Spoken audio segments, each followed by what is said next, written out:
There's no feeling more intense than starting over.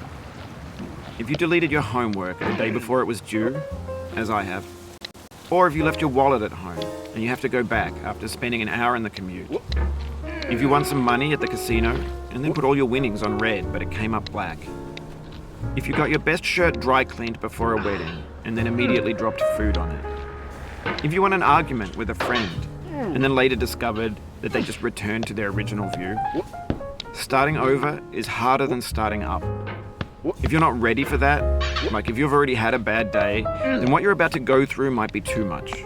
Feel free to go away and come back. I'll be here.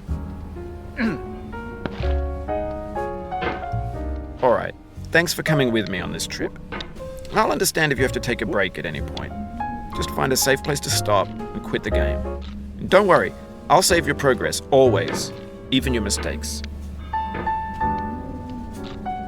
This game is a homage to a free game that came out in 2002, titled Sexy Hiking. The author of that game was Jazuo, a mysterious Czech designer who was known at the time as the father of B games. And B games are rough assemblages of found objects. Designers slap them together very quickly and freely, and they're often too rough and unfriendly to gain much of a following. They're built more for the joy of building them than as polished products. In a certain way, Sexy Hiking is the perfect embodiment of a B game. It's built almost entirely out of found and recycled parts, and it's one of the most unusual and unfriendly games of its time. In it, your task is simply to drag yourself up a mountain with a hammer. And that act of climbing, in the digital world or in real life, has certain essential properties that give the game its flavor. No amount of forward progress is guaranteed. Some cliffs are too sheer or too slippery. And the player is constantly, unremittingly in danger of falling and losing everything.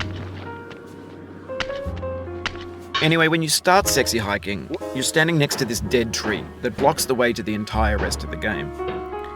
It might take you an hour to get over that tree, and a lot of people never got past it. You prod and you poke at it, exploring the limits of your reach and your strength, trying to find a way up and over. And there's a sense of truth in that lack of compromise.